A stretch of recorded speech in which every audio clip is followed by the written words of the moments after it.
Male flower ఈ విధంగా కింద బెలూన్లా వస్తుంది. అయితే యాక్చువల్గా ఫ్లవర్ ఓపెన్ అవ్వాలి, ఇంకొక లైటింగ్ లేదు కాబట్టి కావలేదు.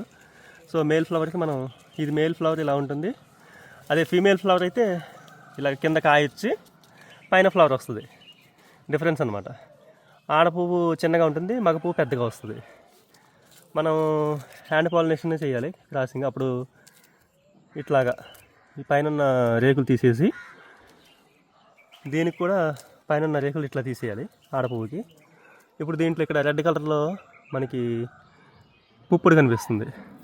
దీన్ని ఈ పూలున్న ఈ పైన జస్ట్ ఇట్లా చిన్నగా ఇట్లా టచ్ చేస్తే చాలు. ఇలా కొంచెం ఇట్లాగా కొంచెం అనినా సరిపోతుంది. ఇది పాలినేషన్ అయిపోయినట్లగా. ఈ ఒక్క మేల్ ఫ్లవరు 4 ఫీమేల్ ఫ్లవర్స్కి మనం చేసుకోవచ్చు. ఇటువైపు 4 సైడ్స్ ఉంటాయి.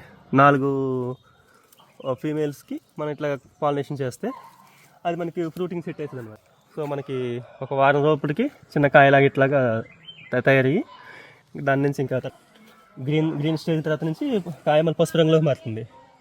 పసుపు రంగు నుంచి అది ఎల్లో, లైట్ ఎల్లో నుంచి కొంచెం టిక్కి ఎల్లోకి వస్తుంది. ఇది ఆల్మోస్ట్ మనం ట్రాన్స్పోర్ట్ చేయడానికి, సో ఈ కలర్లో ఆరెంజ్ కలర్లో ఉన్నప్పుడు మనం కటింగ్ చేసేసుకుంటే